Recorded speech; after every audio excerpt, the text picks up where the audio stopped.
ಇಂದು ದಿನಾಂಕ 27/5/2025ರಂದು ವಕ್ಫ್ ತಿದ್ದುಪಡಿಯ ಕೇಂದ್ರ ಸರ್ಕಾರದ ವಿರುದ್ಧ ಬೀಳ್ಗಿ ತಾಲೂಕಿನಲ್ಲಿ ಬೃಹತ್ ಪ್ರತಿಭಟನೆ ಮುಖಾಂತರ ಅಂಜುಮನ್ ಶಾದಿಮಾಲ್ದಿಂದ Basaveshwara circle, Ambedkar circle, Tipu circle, Gandhi circle ಮುಖಾಂತರ ತಹಶೀಲ್ದಾರ್ ಸಾಹೇಬರಿಗೆ ಮನವಿ ಕೊಡಲಾಯಿತು. ಕರ್ನಾಟಕ ಮುಸ್ಲಿಂ ಸಂಘಟನೆ, ದಲಿತ ಸಂಘರ್ಷ ಸಮಿತಿ ಸಂಘಟನೆ ಹಾಗೂ ಕನ್ನಡ ಪರ ಸಂಘಟನೆ ಮುಖಾಂತರ ಈ ಸಂಘಟನೆಯ ಮುಖಂಡರಾದ ತಾಲೂಕಾ ಅಧ್ಯಕ್ಷರು, ಕರ್ನಾಟಕ ಮುಸ್ಲಿಂ ಎಲ್ಲ ಬಾಂಧವರು ಹಾಗೂ ದಲಿತ ಸಂಘರ್ಷ ಸಮಿತಿ ಜಿಲ್ಲಾ ಸಂಚಾಲಕರಾದ ಮಹಾದೇವ್ ಹಾದಿಮನಿ, ವಕೀಲರಾದ ಸಂತೋಷಣ್ಣ ಬಗಲಿ, ಚಿನ್ನಪ್ಪ ಬಂಡಿವಡ್ಡರ್ ಹಾಗೂ ಸಮಾಜ ಚಿಂತಕರು ಸಿದ್ದಗೊಂಡ ಸರ್ ಈ ಒಂದು ರ್ಯಾಲಿ ಹಾಗೂ ಸಭೆಯಲ್ಲಿ ಭಾಗಿಯಾಗಿದ್ದರು. ರಾಜು ಮುಲ್ಲಾ, ಭೀಮಾವತ ನ್ಯೂಸ್, ಬಾಗಲಕೋಟೆ.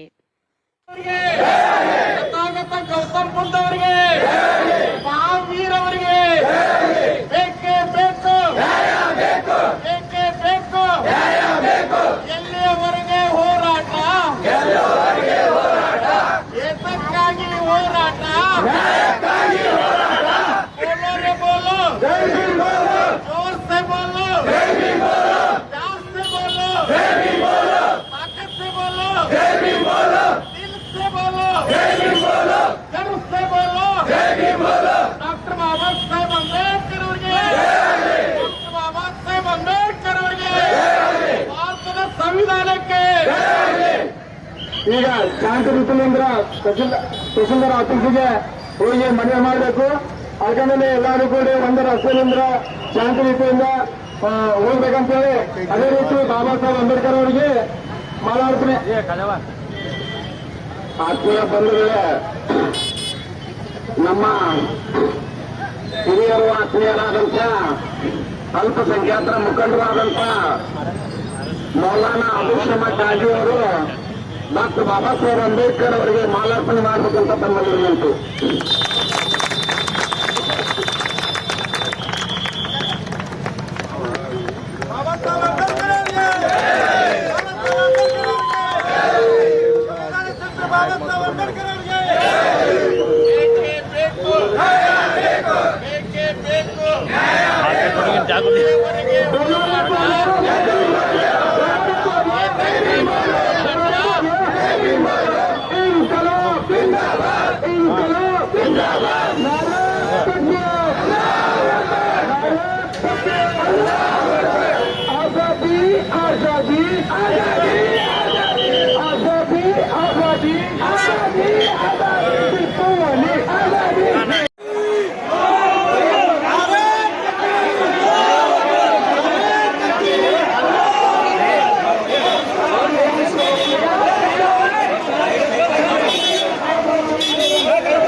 ಈ ದೇಶದ ದಲಿತರು, ಹಿಂದುಳಿದವರು, ಅಲ್ಪಸಂಖ್ಯಾತರು ಯಾಕೆ ಈ ಮಾತು ನಾ ಇವತ್ತು ಹೇಳಕತ್ತೀನಿ ಅಂತಂದ್ರೆ,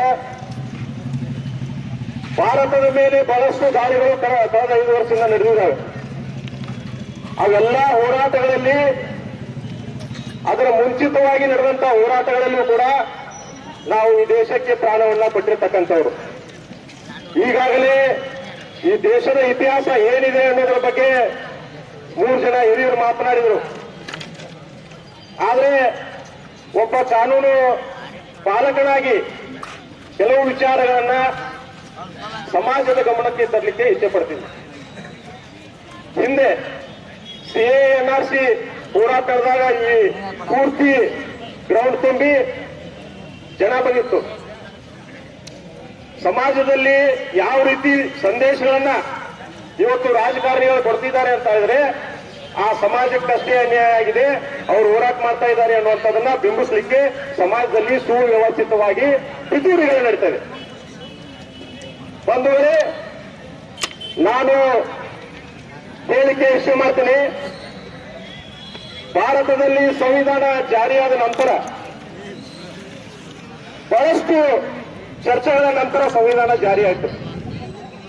ಜಾರಿ ಆಗಬೇಕಾದ್ರೆ ಸಂವಿಧಾನ ಸಮಿತಿಯಲ್ಲಿ ಚರ್ಚೆ ಆಗಿರ್ತಕ್ಕಂಥ ವಿಷಯಗಳು ಏನಂತ ಹೇಳಿದ್ರೆ,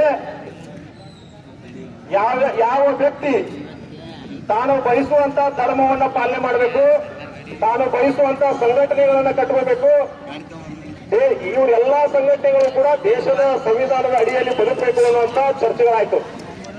ಅದೇ ರೀತಿ ಇವತ್ತು ದೇಶದಲ್ಲಿ ಮಠಮಾನ್ಯಗಳಿದೆ, ಕ್ರಿಶ್ಚಿಯನ್ ಮಿಷನರಿಗಳಿದೆ, ಬೌದ್ಧ ಸಂಘಟನೆಗಳಿದೆ, ಮುಸಲ್ಮಾನ್ ಸಂಘಟನೆಗಳಿದೆ. ಆದ್ರೆ ಈ ಯಾವ ಸಂಘಟನೆಗಳು ಕೂಡ ದೇಶದ ಶಾಂತಿ, ದೇಶದ ಐಕ್ಯತೆ ಬಂದಾಗ ಎಲ್ಲ ಸಂಘಟನೆಗಳು ಕೂಡ ಒಂದಾಗ್ತೀವಿ. ಆದ್ರೆ ಈ ದೇಶದ ದುರಂತ, ಯುವಕರು ಬಹಳಷ್ಟು ಜನ ಎದ್ದು ಹೋಗ್ತಾ ಇದ್ರಿ, ನಿಮ್ಮ ಗಮನಕ್ಕೆ ತರಬೇಕು ಇಚ್ಛೆ ಮಾಡ್ತೀನಿ. ದಯಮಾಡಿ ಸಲೀಮ ಕುಂದ್ರಿ. ಯಾಕೆ ಈ ಮಾತನ್ನು ಹೇಳ್ತೀನಿ ಅಂತ ಹೇಳಿದ್ರೆ, ವಕಫ್ ಕಾಯ್ದೆಯನ್ನ ತಿದ್ದುಪಡಿ ಮಾಡಲಿಕ್ಕೆ ಸದನದಲ್ಲಿ ಚರ್ಚೆಗೆ ಬಂದಾಗ ಚರ್ಚೆಗಳನ್ನು ನಾನು ಕೂಡ ಗಮನಿಸಿದೆ. ಮಾನ್ಯ ಬಿಜೆಪಿ ಸರ್ಕಾರದ ಪ್ರಧಾನಮಂತ್ರಿಗಳು, ಕಾನೂನು ಸಚಿವರು, ವಿರೋಧ ಪಕ್ಷದ ನಾಯಕರಾಗಿರ್ತಕ್ಕಂಥ ರಾಹುಲ್ ಗಾಂಧಿ ಅವರು, ಖರ್ಗೆ ಅವರು ಎಲ್ಲ ಡಿಬೇಟ್ಗಳನ್ನು ನಾನು ನೋಡಿದಾಗ ಬಿಜೆಪಿ ಸರ್ಕಾರ ಈ ಒಂದು ಕಾಯ್ದೆಗೆ ತಿದ್ದುಪಡಿ ತರಲಿಕ್ಕೆ ಒಂದೇ ಒಂದು ಕಾರಣ ಕೊಡ್ತದೆ, ಇಲ್ಲಿ ಭ್ರಷ್ಟಾಚಾರ ನಡೀತಾ ಇದೆ ಅಂತೇಳಿ. ಅಲ್ಲ ರೀ, ಒಂದು ಸಂಸ್ಥೆಯಲ್ಲಿ ಭ್ರಷ್ಟಾಚಾರ ನಡೆದಿದೆ ಅಂತ ಹೇಳಿದ್ರೆ ಭ್ರಷ್ಟಾಚಾರವನ್ನ ಯಾವ ರೀತಿ ನಿರ್ಮೂಲನೆ ಮಾಡಬೇಕು ಅನ್ನೋದ್ರ ಬಗ್ಗೆ ಕಾನೂನುಗಳಿದೆ ದೇಶದಲ್ಲಿ.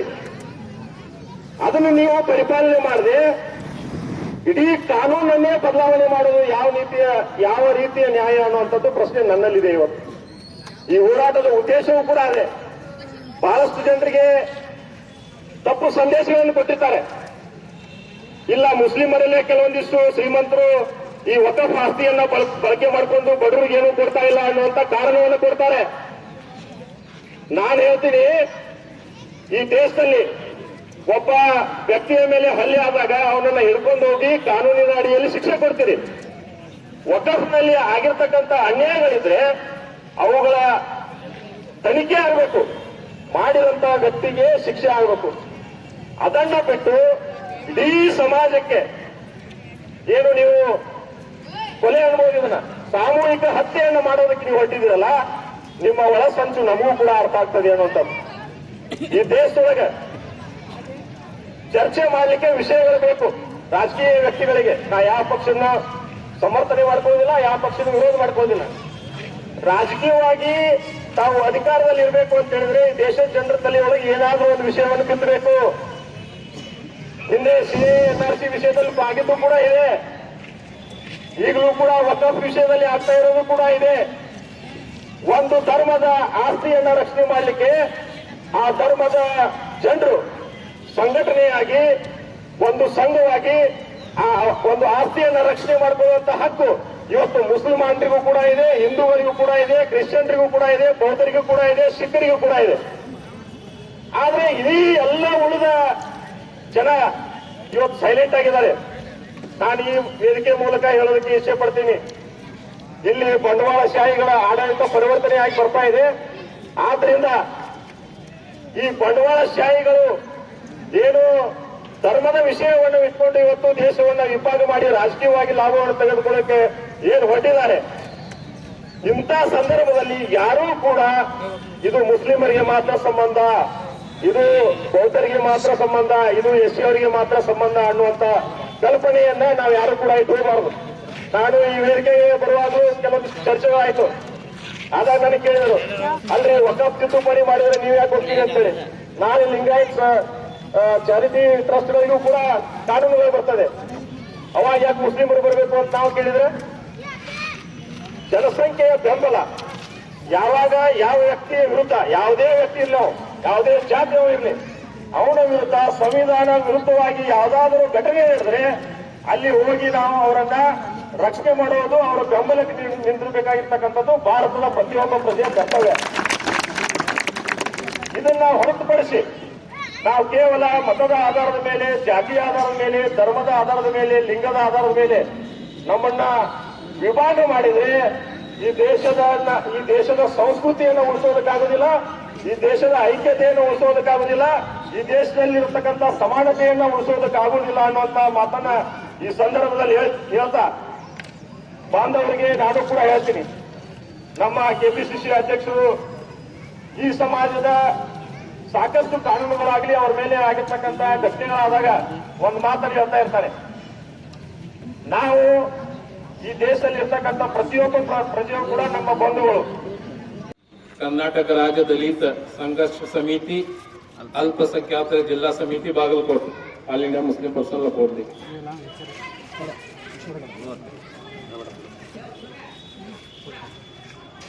ಮಾನ್ಯ ಘನವತೆ ರಾಷ್ಟ್ರಪತಿಗಳು, ಭಾರತ ಸರ್ಕಾರ, ರಾಷ್ಟ್ರಪತಿ ಭವನ ಹೊಸದೆಹಲಿ, ಮಾನ್ಯ ತಹಶೀಲ್ದಾರ್ ಸಾಹೇಬರು ಬೆಳಗ್ಗೆ ಇವರ ಮುಖಾಂತರ ವಿಷಯ ಭಾರತ ಕೇಂದ್ರ ಸರ್ಕಾರ ಜಾರಿಗೆ ತಂದಿರುವ ವಕ್ಫ್ ತಿದ್ದುಪಡಿ ಕಾಯ್ದೆ 2025 ಹಿಂಪಡೆಯುವ ಕುರಿತು ಕೇಂದ್ರ ಸರ್ಕಾರಕ್ಕೆ ಮನವಿ. ಮಾನ್ಯರೇ, ವೈವಿಧ್ಯತೆಯಲ್ಲಿ ಏಕತೆಯನ್ನು ಪ್ರತಿಪಾದಿಸಿಕೊಂಡು ವಿಶ್ವದ ಅತಿ ದೊಡ್ಡ ಪ್ರಜಾಪ್ರಭುತ್ವ ರಾಷ್ಟ್ರ ಭಾರತ ಸಂವಿಧಾನವನ್ನು ಅನುಸರಣೆ ಮಾಡಿಕೊಂಡು ಜಾತ್ಯತೀತ ಮನೋಭಾವನೆಯಲ್ಲಿ ಗಟ್ಟಿಯಾದ ಸಾಮಾಜಿಕ ತಳಹದಿಯನ್ನು ಹೊಂದಿರುವ ಏಕೈಕ ರಾಷ್ಟ್ರ ಭಾರತವಾಗಿದೆ. 2014ರಿಂದ ಕೇಂದ್ರದಲ್ಲಿ ಅಸ್ವಸ್ಥಕ್ಕೆ ಬಂದಿರುವ ಭಾರತೀಯ ಜನತಾ ಪಕ್ಷ ಸರ್ಕಾರ ಒಂದು ನಿರ್ದಿಷ್ಟವಾದ ಸಮುದಾಯದ ಆಚರಣೆ, ಧಾರ್ಮಿಕ ವ್ಯವಸ್ಥೆ ಮೇಲೆ ಸಂವಿಧಾನದ ಆಶಯಕ್ಕೆ ವಿರೋಧವಾಗಿದೆ. ಧರ್ಮದ ಜನರನ್ನು ಹತ್ತಿಕ್ಕಲು ಹಾಗೂ ಅವರ ಹಕ್ಕುಗಳನ್ನು ಕಸಿದುಕೊಳ್ಳಲು ನಿರಂತರವಾಗಿ ಪ್ರಯತ್ನ ಮಾಡುತ್ತಲೇ ಇದೆ. ಕಾರ್ಯಸೂಚಿ ಮುಂದುವರಿದ ಭಾಗವೇ ವಕಫ್ ತಿದ್ದುಪಡಿ ಕಾಯ್ದೆಯನ್ನು ಜಾರಿಗೆ ತಂದಿರುವುದು. ನಮ್ಮ ದೇಶದ ವಕ್ಫ್ ಕಾಯ್ದೆಗೆ ಶತಮಾನದ ಇತಿಹಾಸವಿದೆ. ಮುಸಲ್ಮಾನ್ ಸಮುದಾಯದ ಬಡವರು ಮತ್ತು ದುರ್ಬಲ ವರ್ಗದವರು ಪ್ರಯೋಜನಕ್ಕಾಗಿ ಅಲ್ಲಾಹನ ದೇವರ ಹೆಸರಿನಲ್ಲಿ ದಾನ ಮಾಡುವ ಆಸ್ತಿಗಳೇ ವಕಫ್ ಆಸ್ತಿಗಳಾಗಿವೆ. ಮುಸ್ಲಿಮರನ್ನು ಗುರಿಯಾಗಿಸಿಕೊಂಡು ವಕಫ್ ಕಾಯ್ದೆಯನ್ನು ತಿದ್ದುಪಡಿ ಹೆಸರಿನಲ್ಲಿ ಕೇಂದ್ರ ಸರ್ಕಾರ ಇಡೀ ವಕ್ಫ್ ಆಸ್ತಿಯನ್ನು ಸರ್ಕಾರದ ಹಿಡಿತಕ್ಕೆ ತೆಗೆದುಕೊಳ್ಳುವ ವ್ಯವಸ್ಥೆವಾಗಿದೆ, ಪಿತೂರಿ ನಡೆಸಿದೆ. ಕಳೆದ 10 ವರ್ಷಗಳಲ್ಲಿ ದೇಶದ ಮುಸ್ಲಿಮರು ಸಾಮಾಜಿಕ ಅಭಿವೃದ್ಧಿಗೆ ಚಿಂತಿಸಿದ ಕೇಂದ್ರ ಬಿಜೆಪಿ ಸರ್ಕಾರವು ಪೌರತ್ವ ಕಾಯ್ದೆ, ಜಮ್ಮು ಕಾಶ್ಮೀರದ ವಿಶೇಷ ಸ್ಥಾನಮಾನ ರದ್ದತಿ, ಹಿಜಾಬ್, ಹಲಾಲ್ ಹೆಸರಿನಲ್ಲಿ ಮುಸ್ಲಿಮರನ್ನು ಸಮಾಜವಾಣಿಯಿಂದ ದೂರ ತಳ್ಳುವ ಪ್ರಯತ್ನ ಮಾಡುತ್ತಿದೆ. ಈಗ ಸಂಸತ್ತಿನಲ್ಲಿ ಅಂಗೀಕಾರವಾಗಿರುವ ತಿದ್ದುಪಡಿ ಮಸೂದೆ ಸಂವಿಧಾನ 15, 25, 26ನೇ ವಿಧಿ ಮತ್ತು ಧಾರ್ಮಿಕ ದತ್ತೆ ಕಾಯ್ದೆಗೆ ವಿರೋಧವಾಗಿದೆ. ತಿದ್ದುಪಡಿ ಕಾಯ್ದೆ ಸುಪ್ರೀಂ ಕೋರ್ಟಿನ ವಕಫ್ ಕಾಯ್ದೆಯ ತೀರ್ಪುಗಳಿಗೆ ಅನುಗುಣವಾಗಿದೆ ಇರುವುದಿಲ್ಲ. ವಕಫ್ ಕಾಯ್ದೆ ತಿದ್ದುಪಡಿ ಮೂಲಕ ಜಾರಿಗೊಳಿಸಲಾಗಿರುವ ಕೆಲವು ಕಲಮಗಳನ್ನು ಕೈ ಬಿಡುವುದರ ಮೂಲಕ ವಕಫ್ ಮಸೂದೆಯನ್ನು ದುರ್ಬಲಗೊಳಿಸಲಾಗಿದೆ.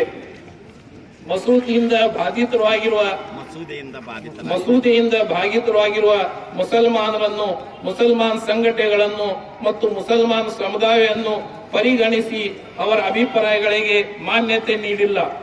ಈ ಕಾಯ್ದೆ ಮುಖಾಂತರ ಮುಸಲ್ಮಾನ್ ಸಮುದಾಯದ ವಿರೋಧ ನಡೆಸಿರುವ ಹೊನ್ನಾವರ ಬಹಿರಂಗವಾಗಿದೆ. ಕಾಣುತ್ತದೆ. ಹುನ್ನಾರ ಬಹಿರಂಗವಾಗಿ ಕಾಣುತ್ತಿದೆ. ವಕಫ್ ತಿದ್ದುಪಡಿ ಕಾಯ್ದೆ ಅವಿಧಾನಿಕವಾಗಿದ್ದು ಮುಸಲ್ಮಾನರ ಕುರುಗಳನ್ನೇ ನಾಮ ವಿಷಯ ನಿರ್ಮಾಣ ಮಾಡುವ ಪ್ರಯತ್ನ ಮಾಡಲಾಗಿದೆ.